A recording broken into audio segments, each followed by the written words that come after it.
Our first speaker today is Gretchen Whitmer.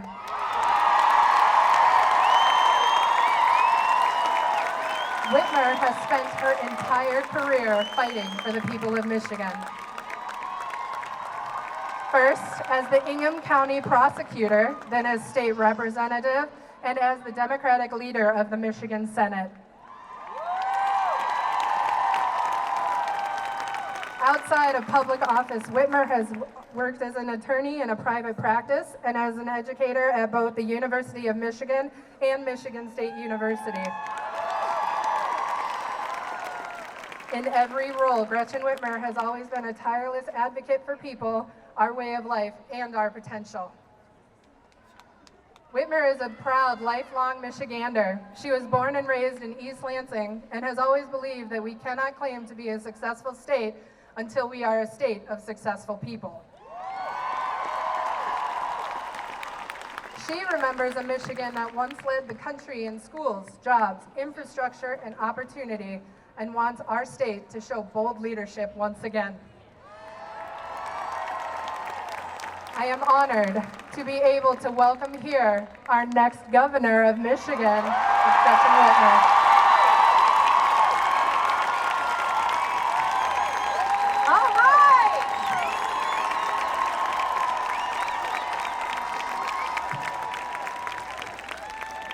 All right, let's raise our voices and raise your signs.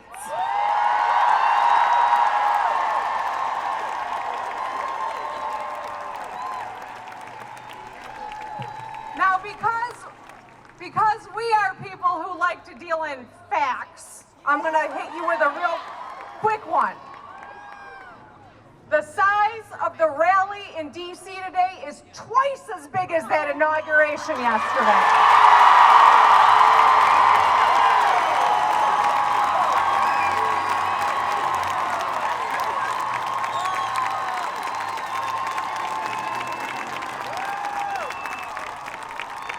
I'm just saying. I am so very, very happy to be here with you today, knowing that people like us are gathering here, Brighton, Ann Arbor, Grand Rapids, and Washington, D.C., and across this nation.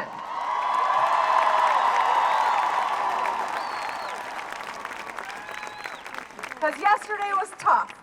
But today, I am feeling more hopeful than ever because of you.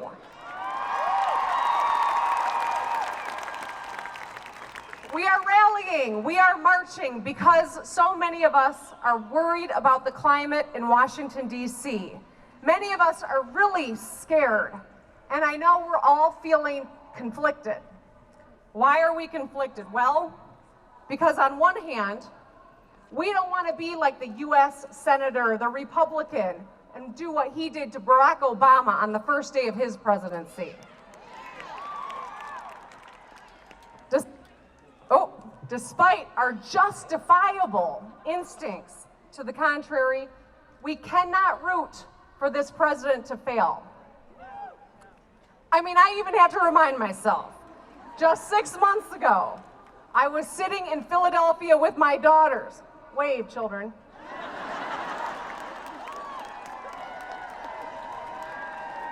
But we were sitting in Philadelphia at the convention, and I was watching them watch Michelle Obama when she spoke.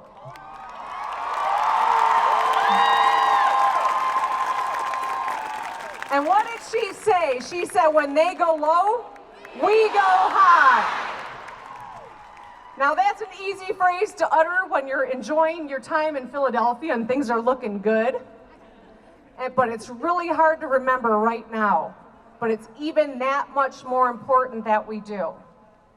So despite our anger and our bitterness and our fear, or maybe because of them, we must go high.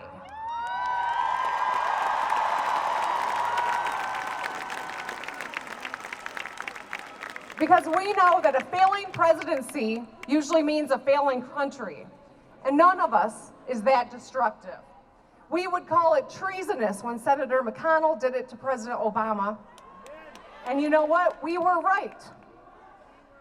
But on the other hand, we got a president who is a man who, through his own actions and words, has shown such disrespect for the rule of law, our core constitutional principles of equality for every one of us, for the freedom of speech, for your freedom of religion, for the freedom of the press, and behavior that we know is downright shocking and dangerous.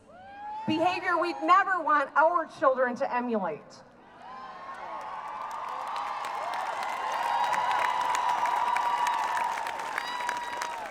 So somehow we've got to figure out, how do we reconcile respecting the office of the presidency and fighting all the hateful policy that they're talking about pushing? Now, I know this feels impossible, but while the landscape may look very different now in DC, we can start right here in Michigan to show the world what our country should be looking like.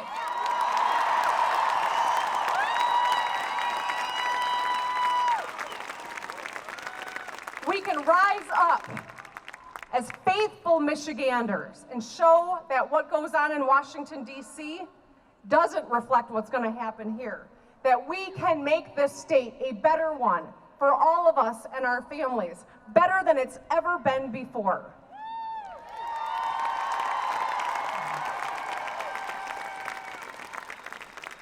So let us not be bitter. Let us not feel hateful. Let us work together. Let us show the world, let us show our children that we will be a state that puts our people first.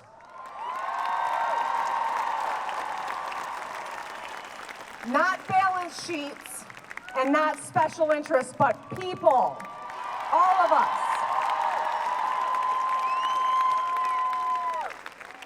Our love for our state and the values of which we're so proud is going to come into even sharper focus as the attacks from Washington come.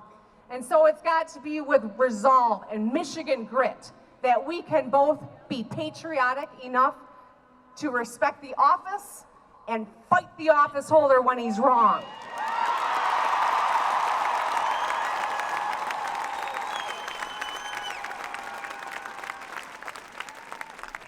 So I accept that this new president won Michigan, but I do not accept that the voters chose him because of his hateful rhetoric, the tweets and the words and the actions.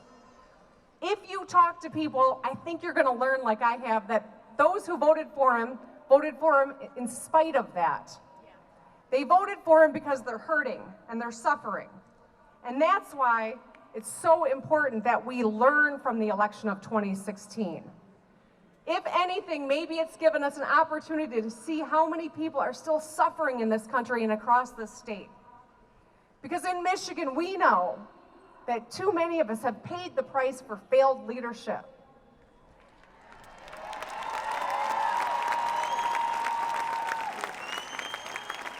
Family incomes that have not grown, and so many people that are still out of work. And our children. Every one of us parents and grandparents is worried about the next generation who, for the first time in our nation, might have a lower standard of living than we do. We're reeling from the truth that the golden days of those great line jobs are behind us and we're not prepared to compete with the world. We're bracing for more barriers to our health care and attacks on our fundamental right to govern our own bodies.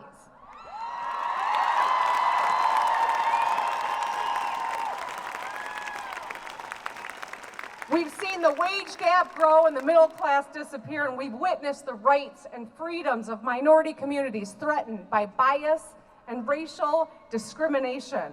And we know someone in every one of our communities that has a hopeless addiction to opiates. We've got a lot of work to do.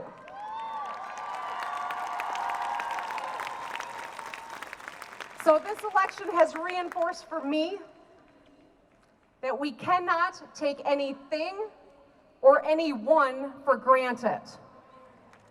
And that's precisely why I got in this race as early as I did.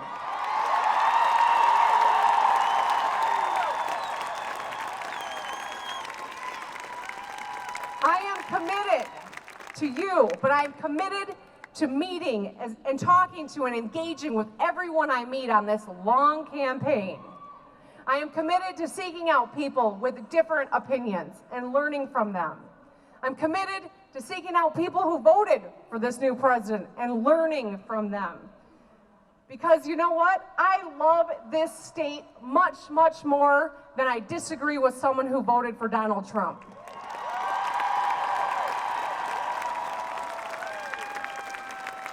We must seek to understand. We must learn, and then we must mobilize and forge a path forward together. Let's respect our neighbors enough to engage them so that they can help us build a platform that they feel meets their needs too. We could turn away from this. We could say this system's rigged against us and we could disengage, but we will not. Am I right?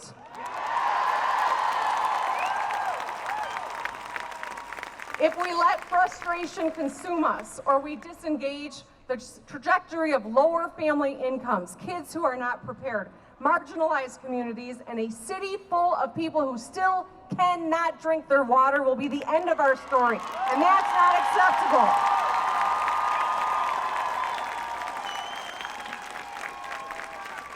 So today, let's commit here and now that we are going to write a better story for everyone in this state. Let's listen and learn and then lead a new movement in Michigan.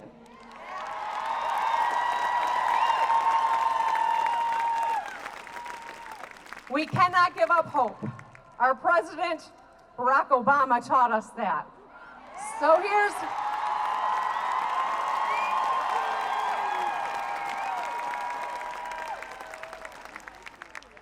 one of my hopes. I hope that as you leave here today, you don't feel as though you just attended a wake for the American dream. I hope that you know that today is about a wake-up call for America, for Michigan.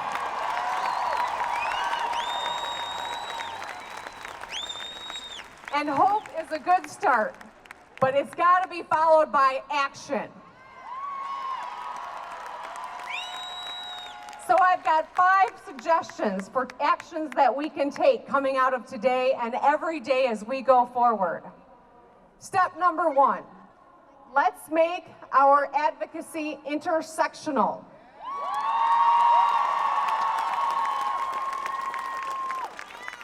You can't see you, but I'm going to tell you, if you look around this crowd from right here, you can see the variety of people who are here, the diversity of issues for which we rally.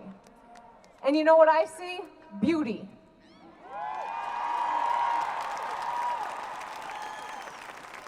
But I also see potential.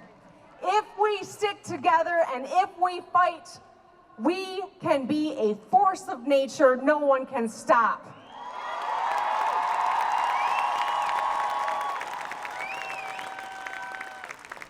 Number 2, let's talk to our neighbors.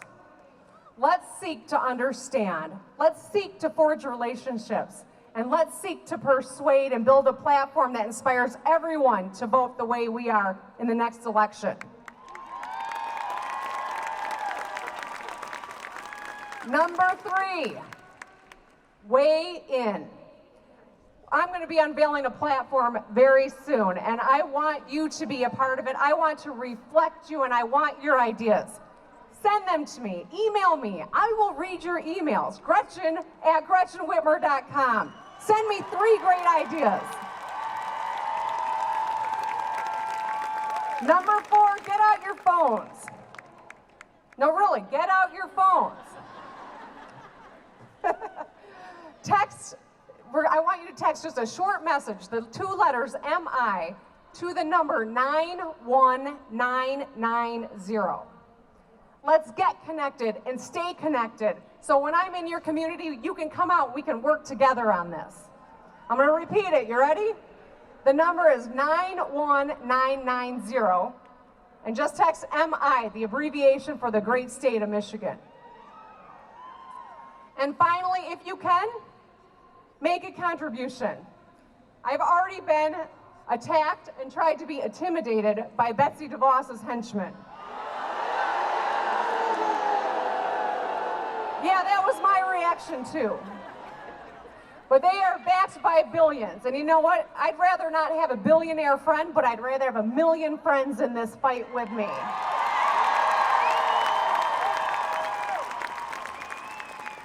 The day after the election, a woman wrote me a check for $20.18 in hopes that I run in 2018 for governor. That is incredible. So let's leave this event today with a commitment not to seek out and destroy the people who disagree with us on this last election. Let's stick together and leave committed today to showing our neighbors, to showing our state, to showing our children that we have a shared vision of a better future for us all. One that puts the people first. Thank you.